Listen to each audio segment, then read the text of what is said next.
ఈరోజు మన ఉత్తరాంధ్ర ప్రాంతంలో జరుగుతుందనేది యువతీ యువకులందరికీ కూడా నేను గుర్తు చేస్తున్నాను. ఇక చేయాల్సింది మనం ఒక్కటే. మనకి 2 విజన్లు ఉన్నాయి. స్వర్ణాంధ్ర విజన్ బై చంద్రబాబు నాయుడు గారు, వికసిత్ భారత్ విజన్ బై నరేంద్ర మోదీ గారు. మన యువతందరం కూడా కలిసి ఆ 2 విజన్లు 2 కళ్ళులాగా మనం అందరం కూడా ముందుకు నడిచి అత్యంత సుందరమైనటువంటి శక్తివంతమైనటువంటి భారతదేశం తయారవడానికి ఈ 2 విజన్లు కూడా మనం స్వీకరిస్తూ ఇక్కడ ఉన్నటువంటి యువతి యువకులందరూ కూడా ముందుకు రావాలని మరొక్కసారి వాళ్ళందరికీ కూడా పిలుపునిస్తున్నాను. ఒక ఎయిర్పోర్ట్ ఎక్కడైనా నిర్మించామనంటే, నేను కేంద్ర మంత్రిగా అయిన తర్వాత ప్రధానమంత్రి గారి చేతుల మీదగే సుమారు 16 ప్రాజెక్టులు ఇక్కడ ప్రారంభించాం భారతదేశంలో.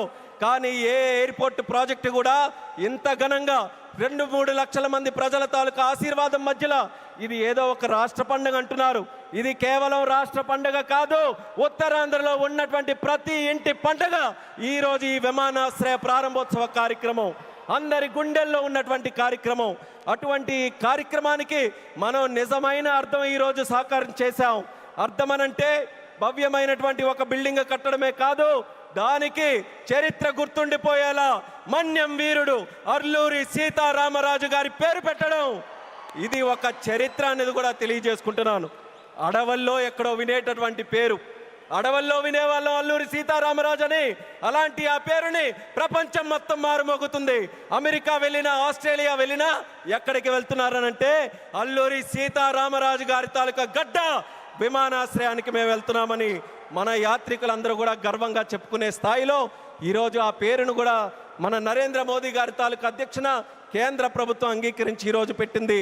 ఇంత ఫోకస్ మన ఉత్తరాంధ్రలో పెట్టిన తర్వాత మీ అందరికీ కూడా ఒక్కటే తెలియజేస్తున్నాను, ఇంకా మనం ఎక్కడ కూడా ఆగకుండా ఉత్తరాంధ్రకి కళలకి రెక్కలు వచ్చే విధంగా మనం అందరం కూడా ముందుకు వచ్చి ఈ అవకాశాలన్నీ ఎవరి కోసం?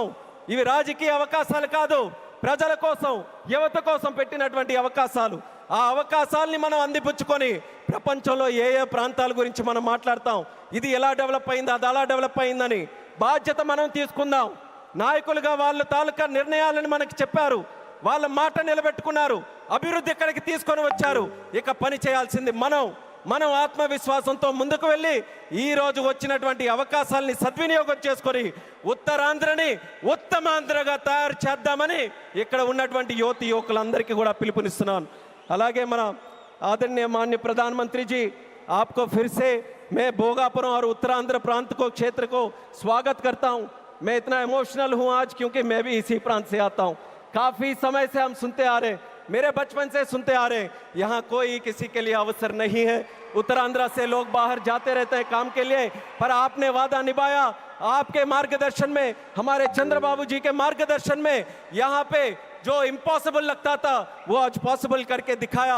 एक गेटवे जैसा विमानाश्रय आज हमने बनाया, हवाई अड्डा बनाया, और उसके साथ ही गूगल जैसे बड़े बड़े जो ग्लोबल इंस्टीट्यूशंस है वो सब भी आज विशाखापट्टनम हमारे उत्तरांध्र में आ रहे हैं। ये हमारे सब के लिए, हमारी जो ताकत है यहाँ युवाओं के लिए, ये बहुत बड़े सौभाग्य की बात है। आपने अपना वादा निभाया और मैं इस मंच से आपको वादा देता हूँ, हमारे उत्तरांध्र के युवा से वादा देता हूँ कि आपका जो विजन है विकसित भारत 2047 का विजन में उत्तरांध्र का हर युवा व्यक्ति आपके साथ खड़ा रहेगा, आपके साथ काम करेगा। एक सशक्त संरक्षण भारत बनाने के लिए आपके साथ हर कदम में यहाँ के सारे युवाएं आपके साथ चलने के लिए तैयार हैं। ये इस क्षेत्र का आपके साथ हमारा वादा है और ये वादा निभा कर रखेंगे। आपको, हमारे आदरणीय चंद्रबाबू नायडू जी को, मंच पर बैठे सभी को दिल से मैं स्वागत करता हूँ, ధన్యవాద भी करता हूं। और आपके यहाँ వచ్చినటువంటి ప్రజలందరికీ కూడా మరొక్కసారి నా హృదయపూర్వకమైనటువంటి ధన్యవాదాలు తెలియజేసుకుంటూ ఇది ఒకే ఒక్క మాట చెప్పి నేను ముగిస్తాను.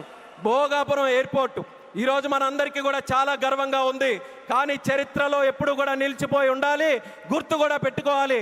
ఈ భోగాపురం విత్తనం వేసింది ఒకే ఒక్క నాయకుడు, నారా చంద్రబాబు నాయుడు గారని మళ్ళీ మళ్ళీ గుర్తు చేస్తున్నాను.